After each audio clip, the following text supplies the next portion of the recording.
Okay, hi Gabriel and Nashit and Sana. Hello.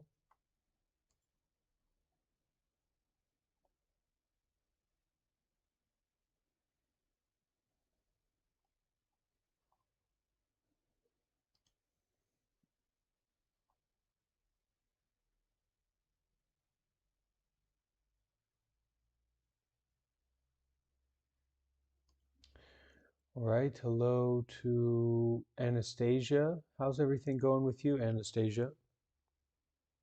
Hello. All is well on my end. I'm a bit tired, but good nonetheless. Oh, How is that?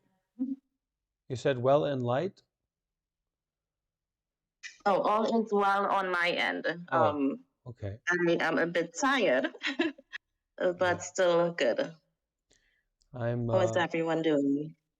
yeah, I'm doing well. I'm a bit awake rather than a bit tired. That is good. Hi there, Bree.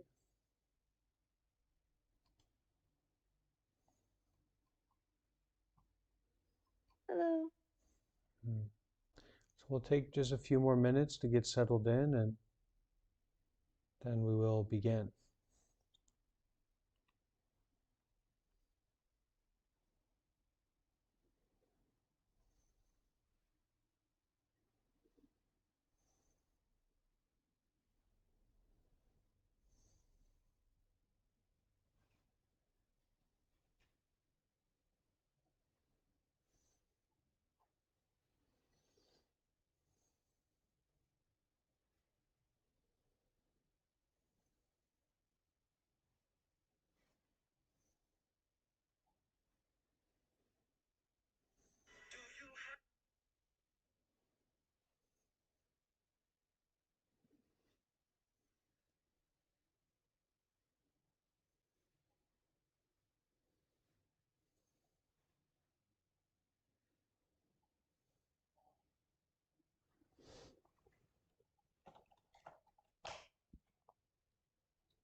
Hey, David.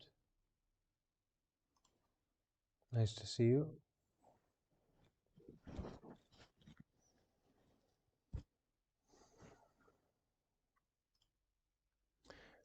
Cliff. Okay, I see Cliff over on YouTube. That's great. We are on. Oh my goodness, I've mistyped here the title for the YouTube. So we're on part 18 somehow. So that must mean 18 days of this regular practice together, following the schedule, looking at the teachings from Zen Master Empty Cloud, at least 18 days. And we will continue, but just want to recognize that that's really wonderful to be having a daily practice, a regular practice like that. It's difficult to keep with a schedule, difficult to have regularity with anything, I find. So it's nice to see that we're on part 18, reading through this text from Zen Master Empty Cloud. So we'll start today with a bit of a group meditation. Um, so it can take a moment to make sure that your body is comfortable. Make sure that you're in a warm, stable, comfortable position.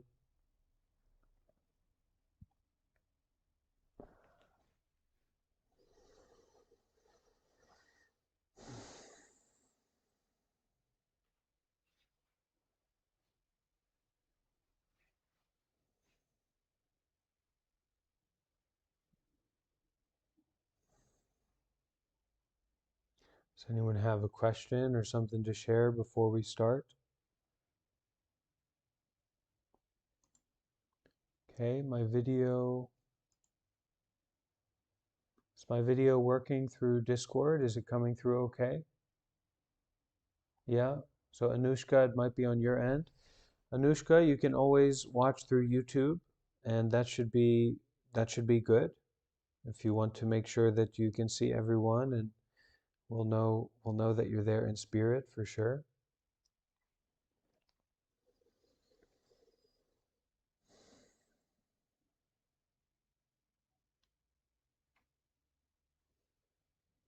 And if you're watching through YouTube, you can say hello. As usual, we have Michelle Walker over on YouTube, which is absolutely wonderful. It's always nice to see Michelle here, and Susan as well from Scotland. Michelle sharing some emojis of a compass, but I saw that as a clock and an anchor. And so recognizing the impermanence of our lives, that clock that is ticking, right? The vulnerability of our heart and our mind and body, how much suffering is possible with this body, how much suffering is possible with this mind. We really need to anchor into goodness, anchor into the breath, anchor into being aware, anchor into the body.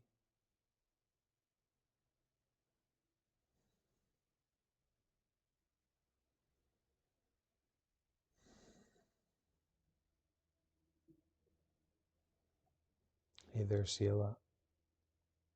So all coming together at this moment to lay down the anchor, to put our anchor down, to anchor into this present moment.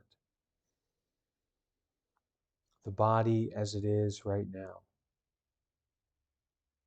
The breath finding a natural rhythm.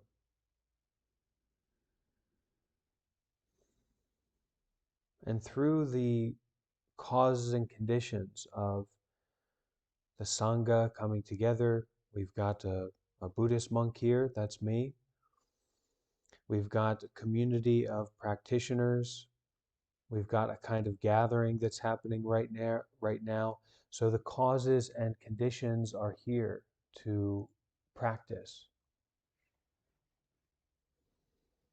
to lay down our anchor, to touch stillness.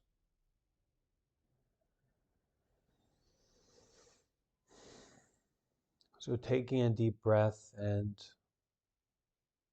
allowing the body to be in the position that it's in, to accept that for our meditation period, um, we will stay in this position as much as we're able. So we get comfortable in that. We get settled.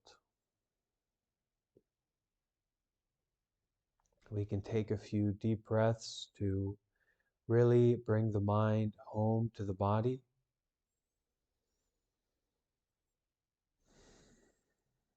To establish ourselves in the here and now.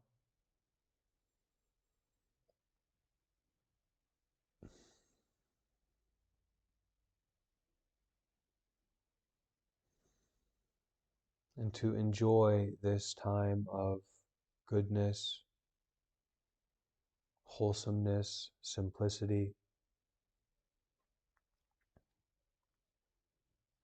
to connect deeply with what's happening right now.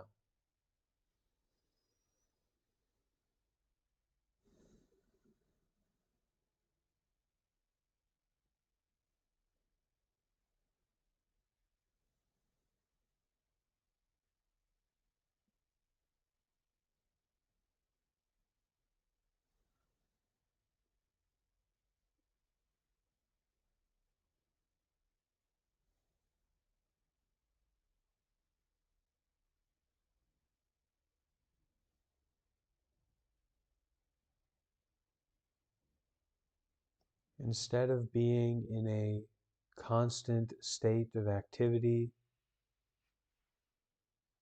of self-stimulation, of going that direction and that direction. Right now, putting the body down, laying the body down to be at rest, to be still, and focusing on our breath, we bring our awareness into the body. Allow the breath to find a natural rhythm, flowing in, flowing out.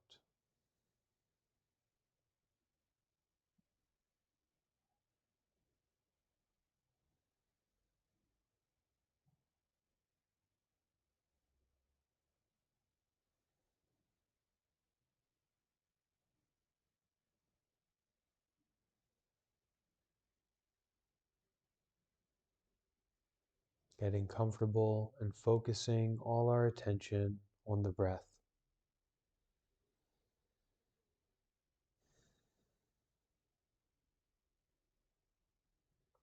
Focusing all of our attention on this awareness of the body.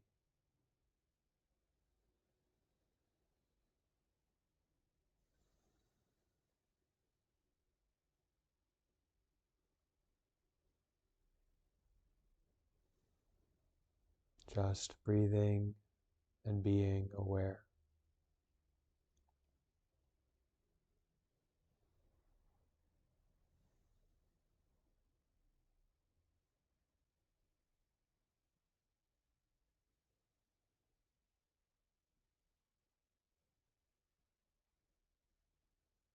And we may find that the mind doesn't stop, the body doesn't stop, that there's this constant stimulation, constant movement, and we want stillness. We want that motion to stop. Try to totally let go of that idea, that feeling of wanting motion to stop. And instead, through focusing on the breath, just being with whatever's happening right now.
Just breathing,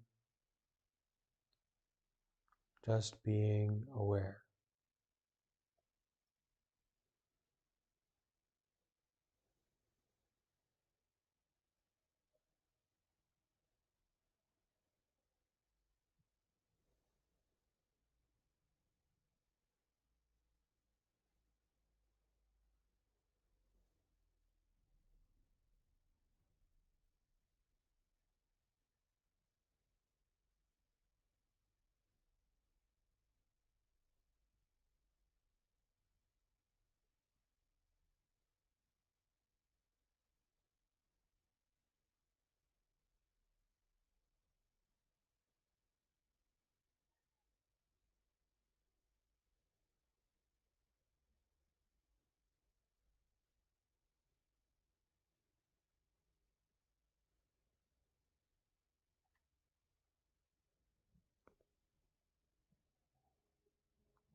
So this state in this practice of just breathing, just being aware is accessible.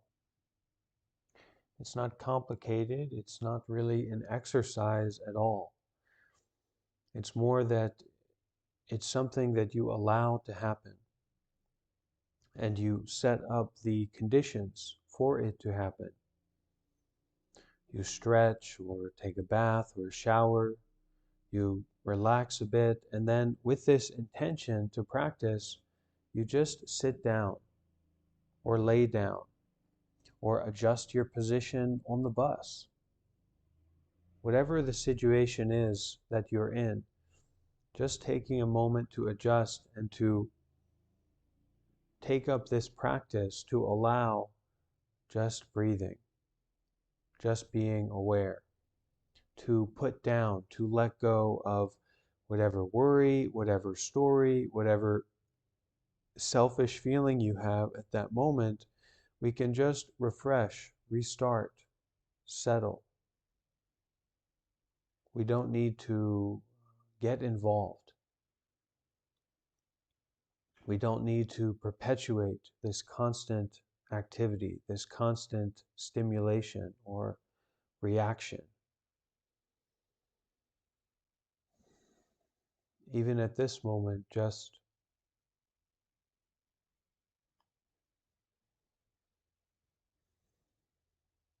breathing and being aware is there. It is accessible. It's not far away. And we can navigate these waters, this ocean of our life, with the practice of just breathing, just being aware. We can rely on it. We can come back to it again and again and again. We don't need to be shy about its application, but just to do it at this moment.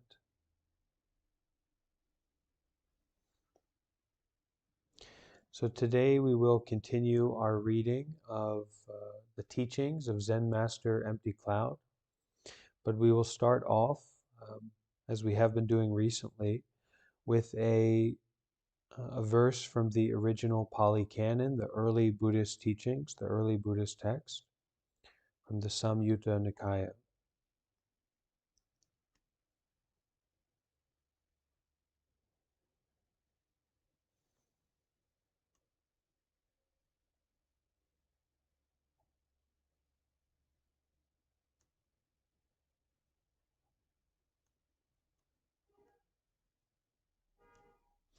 A sword. At Savatthi, standing to one side, a heavenly being recited this verse in the presence of the Buddha.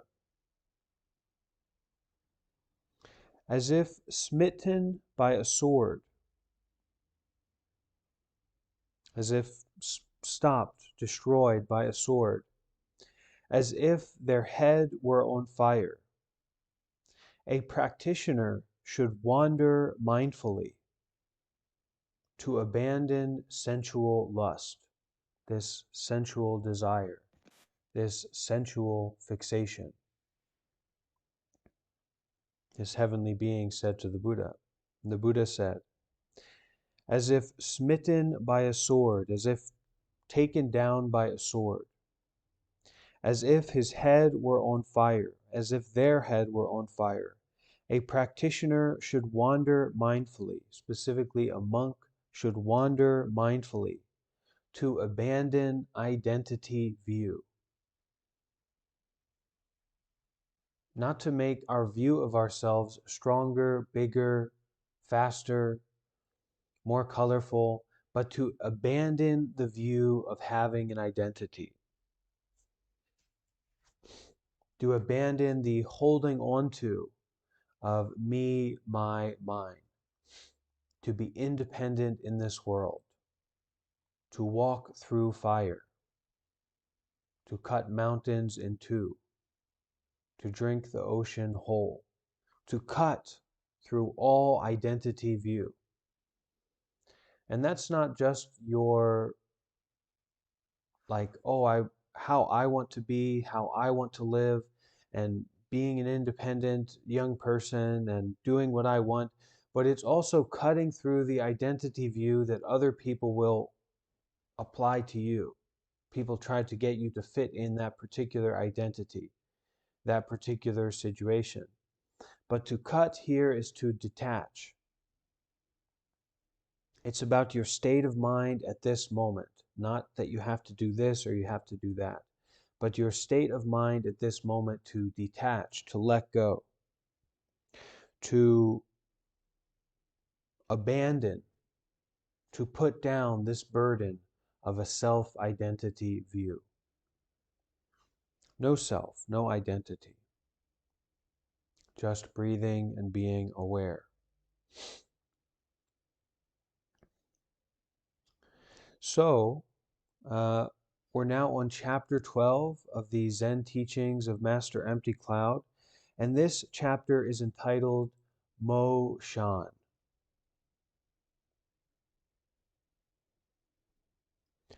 Many women have excelled in the practice of Zen. Many have attained mastery, and some of these, in fact, succeeded where powerful male masters have failed. Take the case of Master Mo Shan. In the habit of many masters, Mo Shan took her name from the mountain on which her monastery was situated. She became quite famous for the depth of her understanding of Zen and her ability to lead students to enlightenment.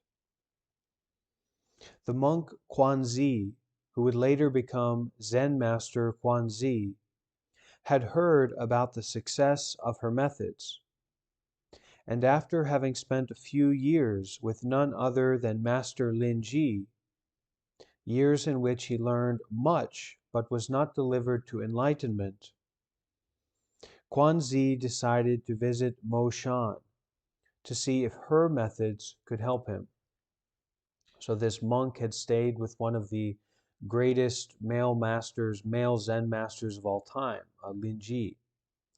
And while he had some success, he developed some understanding, he didn't quite get it. He didn't quite get enlightenment. So he's heard about this woman, this female monk, this female Zen master, this woman, enlightened woman, who lives on the mountain, and he wants to go and check to see if her methods can help him.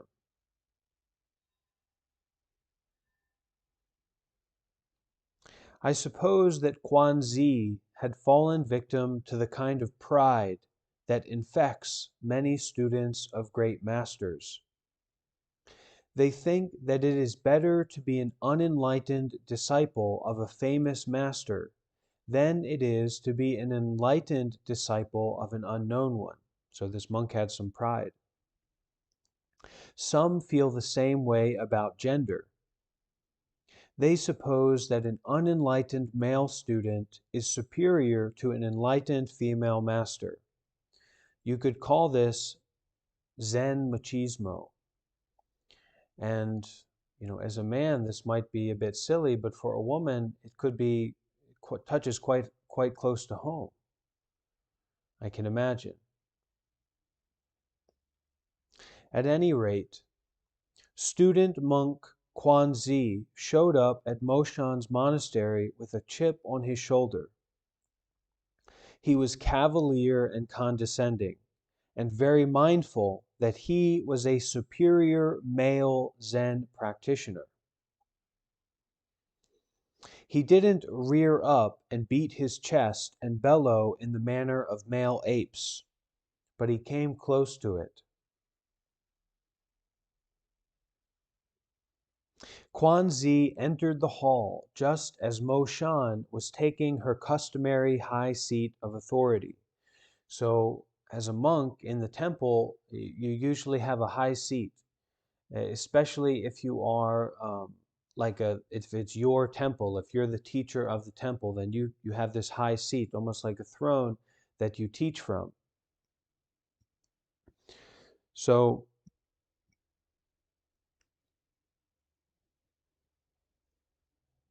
Kwanzi entered the hall just as this enlightened woman, Mo Shan, was taking her regular high seat of authority. It's her monastery, after all. He should have kowtowed to her as a supplicant and begged her to take him on as a student. But he just couldn't humble himself before a woman. So when you go to a teacher or when you visit someone else's temple, you show a great degree of respect. And in this case, he wasn't just visiting the temple, he was actually going there to learn from this enlightened Zen master, this woman, Mo Shan. So he should have showed her great respect. He should have showed great respect to her and begged her to take him on as a student. But he just couldn't humble himself before a woman. Mo Shan studied him for a moment. Then she called to an attendant. Is this fellow a sightseer or a student applicant? Kwanzi spoke up. I am not a tourist. I am a follower of the Buddha Dharma. Ah, said Mo Shan, trying to look surprised. You follow the Dharma. Tell me, how did you get here? I walked in from the main road. Did you think you left the Dharma back there on the road? That it couldn't be followed here or found here? Kwanzi didn't know what to say. He made a halfway sort of kneeling obeisance, show of respect, more to cover his confusion than to show his respect. So Mo Shan kind of made a challenge or kind of made a joke about this monk who's just showed up and says, is this a sightseer or is this person a practitioner? And then Kwanzi replied, I am not a tourist. I am a follower of the Buddha Dharma. Ah, said Mo Shan, trying to look surprised. You follow the Dharma. Tell me, how did you get here? So Mo Shan is sitting in this high seat of wisdom, of authority, of understanding. Mo Shan is not confused about what's going on. But this kind of sightseer, this student applicant, has just kind of showed up and is kind of big-eyed and a little bit dizzy. And so she says, how did you get here? Kind of challenging him about who are you and what do you know? And he responded and said, I walked in from the main road. So then Mo Shan responds this way. Did you think you left the Dharma back there on the road? That it couldn't be followed here or found here? So quite puzzling, um, quite a puzzling expression from the teacher. Kwanzi didn't know what to say. He made a halfway sort of kneeling posture, more to cover his confusion than to show his respect. So with Zen, if you're a Zen master, if you really get it, any and all situation is the way. The Dharma is found here and now. You can't leave it behind. You can't take it with you. It's right here. It's right now. It is perfuming the air.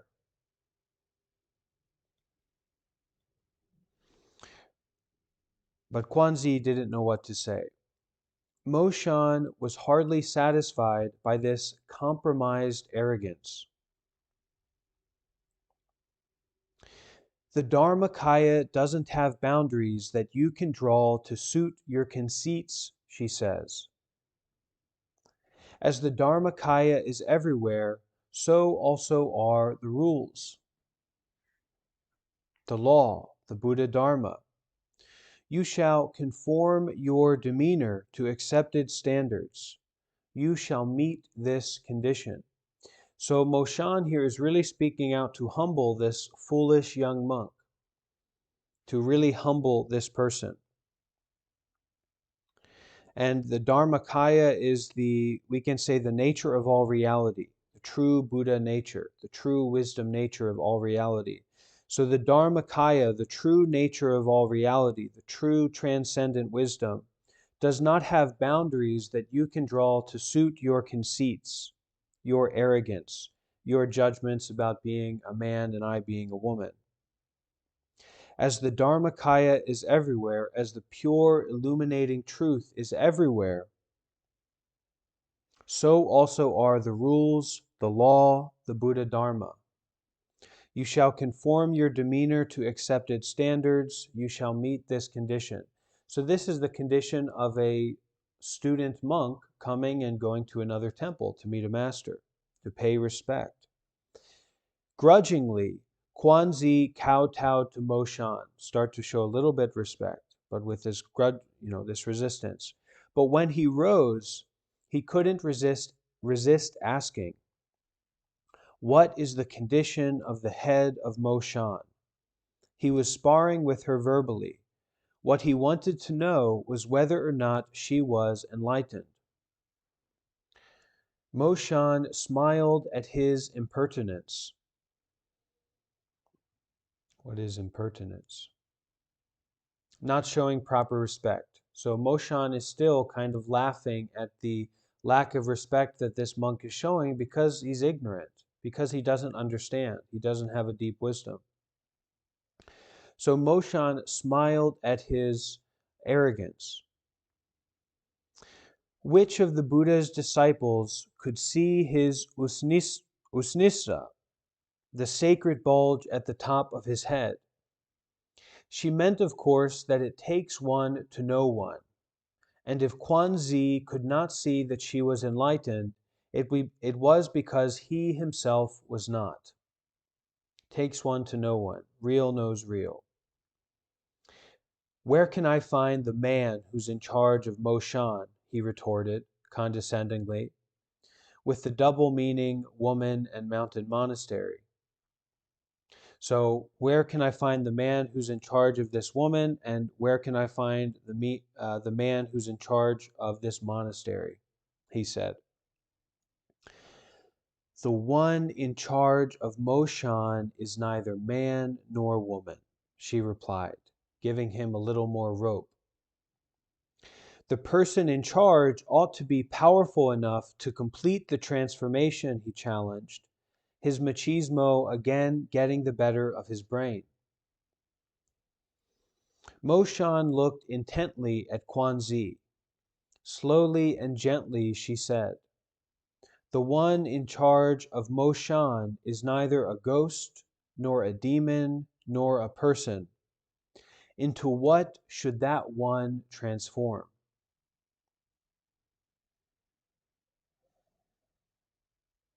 What is there to change? What is there to transform? What suffering is there to be ended? Kwanzi suddenly got the message. For a moment he stood there, horror struck by his own audacious ignorance. Then he dropped to his knees and really kowtowed, showed his respect to Moshan. This time he meant it. He stayed on at Moshan Monastery for 3 years working as a gardener. Under Master Moshan's guidance, he attained enlightenment. Years later, when he had become a master and had his own disciples, he used to tell them, enlightenment requires a full measure from the Great Dipper. From my spiritual father Linji, I received only half a ladle. It was my spiritual mother Moshan who gave me the other half. And from the time she gave it to me, I have never been thirsty.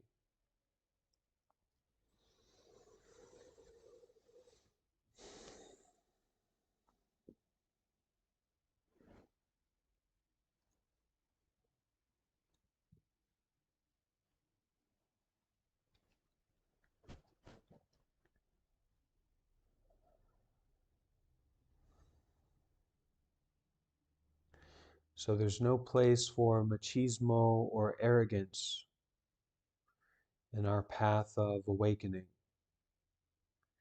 And oftentimes it is these people who have such arrogance and such a confusion that need our support to be enlightened, to be cleared up. And you can see that when this monk came to Moshan to meet this enlightened woman, she wasn't conflicted, she wasn't confused. Actually, his arrogance inspired her wisdom, and her wisdom dissolved his arrogance, his confusion. So, who is there to be enlightened? What suffering is there to be transformed?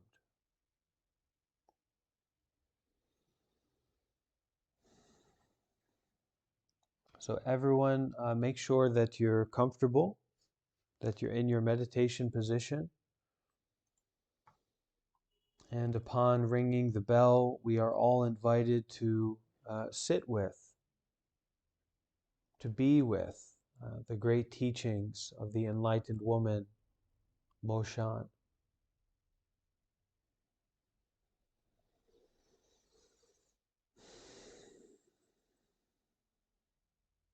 So take a moment, everyone, make sure that you're comfortable.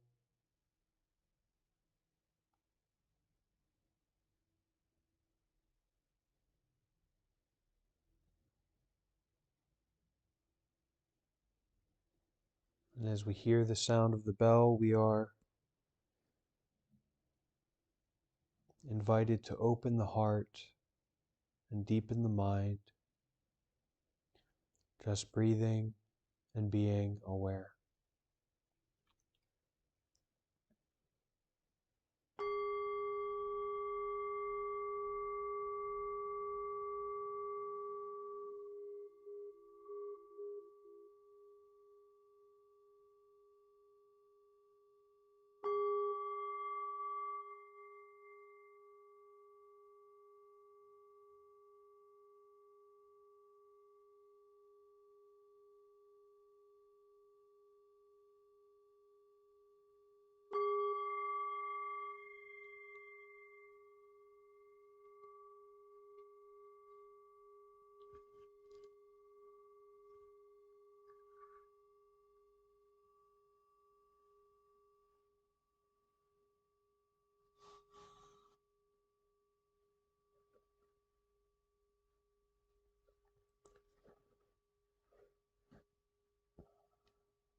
letting the body and mind come to a rest,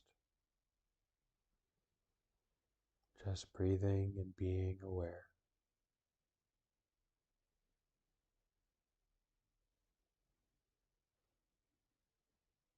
This moment, this breath, is the center of our life.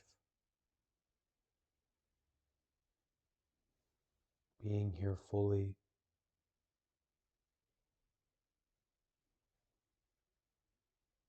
opening the heart, deepening the mind,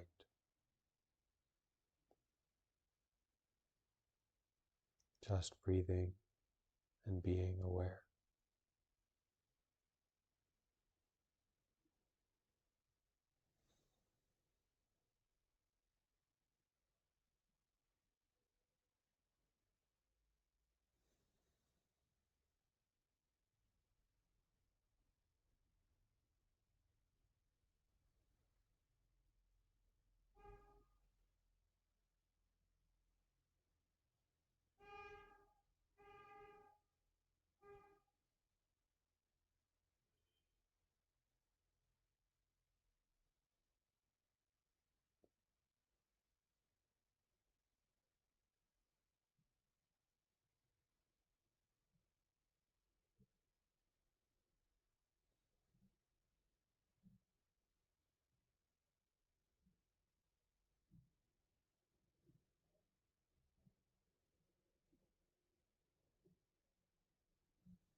Fully awake, fully aware,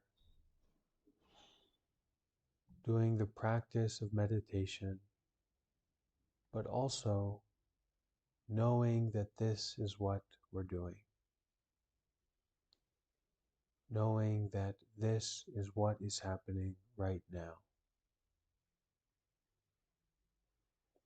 No story, no past or future, no ideas about who we are in relationship to other people, but this moment, this breath, to practice and to know that we are practicing. to know that this is what is happening right now.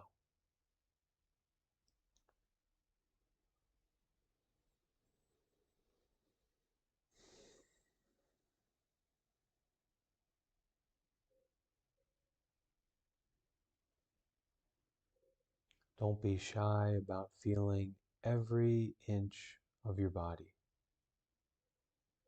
the whole body sitting here at this moment, just breathing and being aware.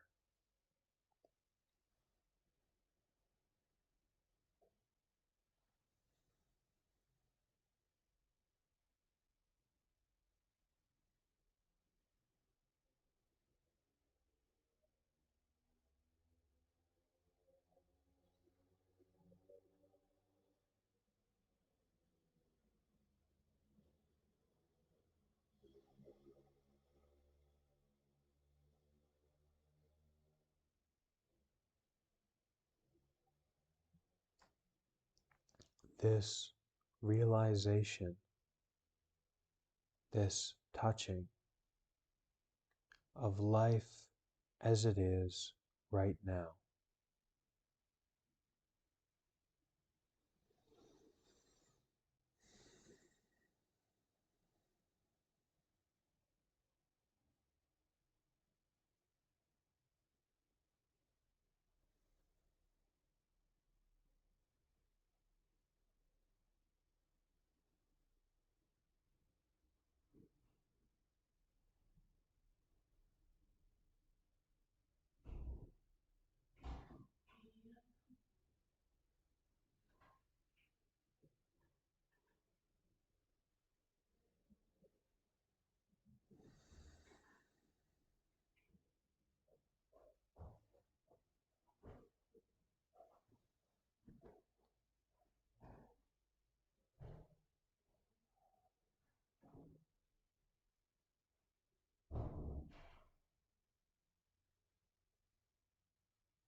So when we finish a meditation period, we can begin to slowly move our body from the left to the right,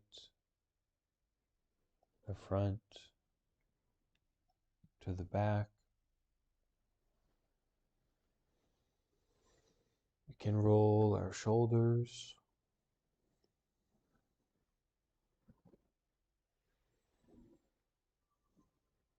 massage our face and our head.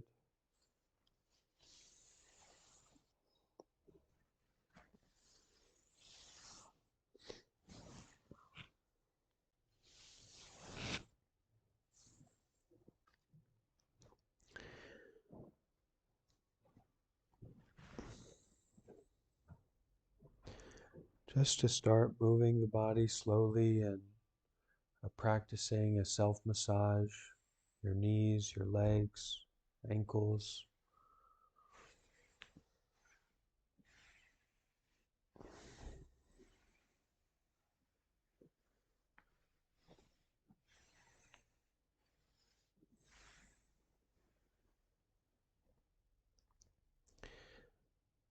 At the heart of our development and our progress in meditation is consistency, not intensity.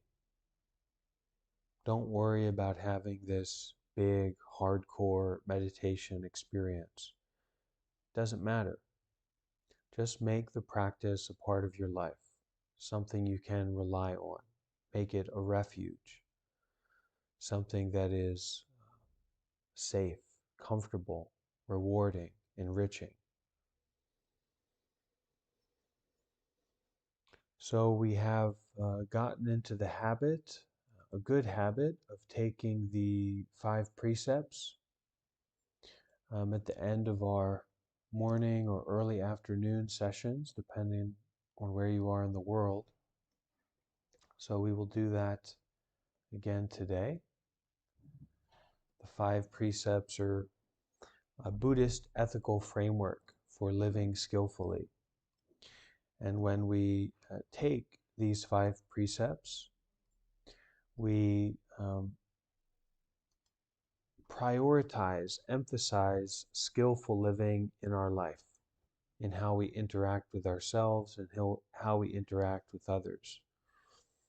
And these 5 precepts at the foundation are not doing anything through mental, physical, or verbal action to harm yourself. Not doing anything through mental, physical, or verbal action to harm someone else.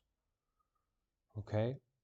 So we vow, we emphasize, we take these precepts to bring the practice into our whole life, to bring goodness into our whole lives. And this is also a part of being a Buddhist, is to stay with these precepts. Okay? So everyone is invited to bring their hands together, and you can repeat after me. We will take the precepts, and then we'll all chant sadhu together 3 times. All right? So repeating after me.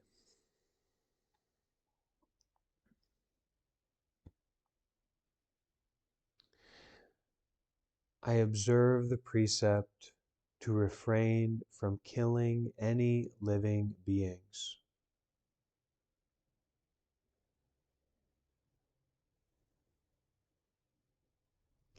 I observe the precept to refrain from taking anything that is not given.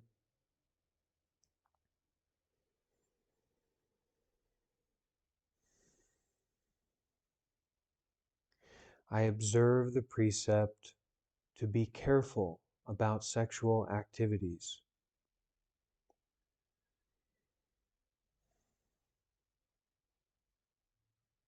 So that they cause no harm to myself or anyone else.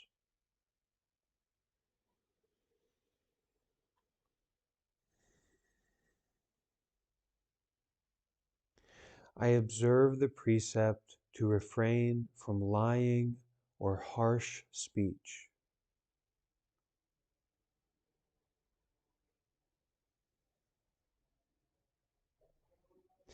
I observe the precept to refrain from taking any drugs or intoxicants.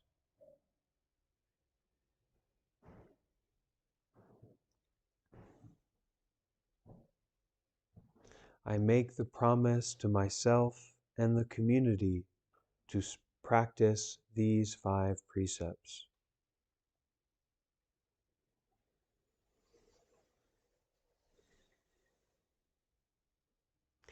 Having taken these 5 precepts, may your practice blossom, may it grow, may your mind and body be protected, may suffering be relieved, and may joy proliferate.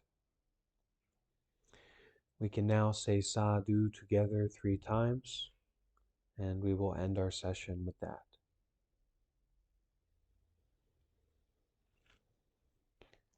Sadhu.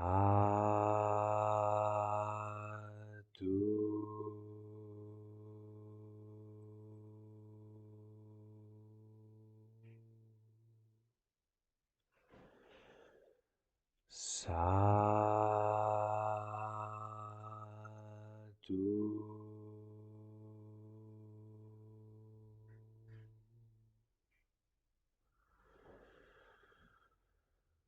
Sadhu.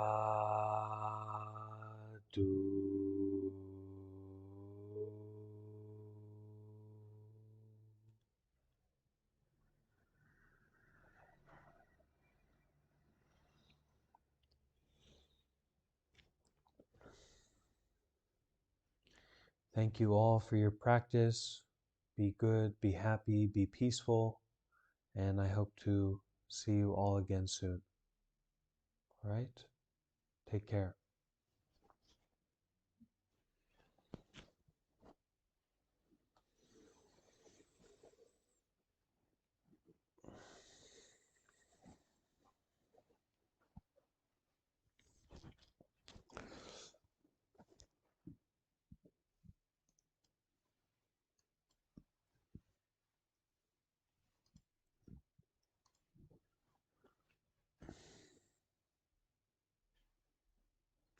Okay, everyone on YouTube, thank you for joining. Abe and everyone, we have these daily group meditations at 8 a.m. and 2 p.m. New York time every day. So if that's something that you would like to be involved with, um, you're welcome to join the Discord or just to keep up here on YouTube, where these sessions are happening twice every day. Okay? Take care, everyone. See you all again soon.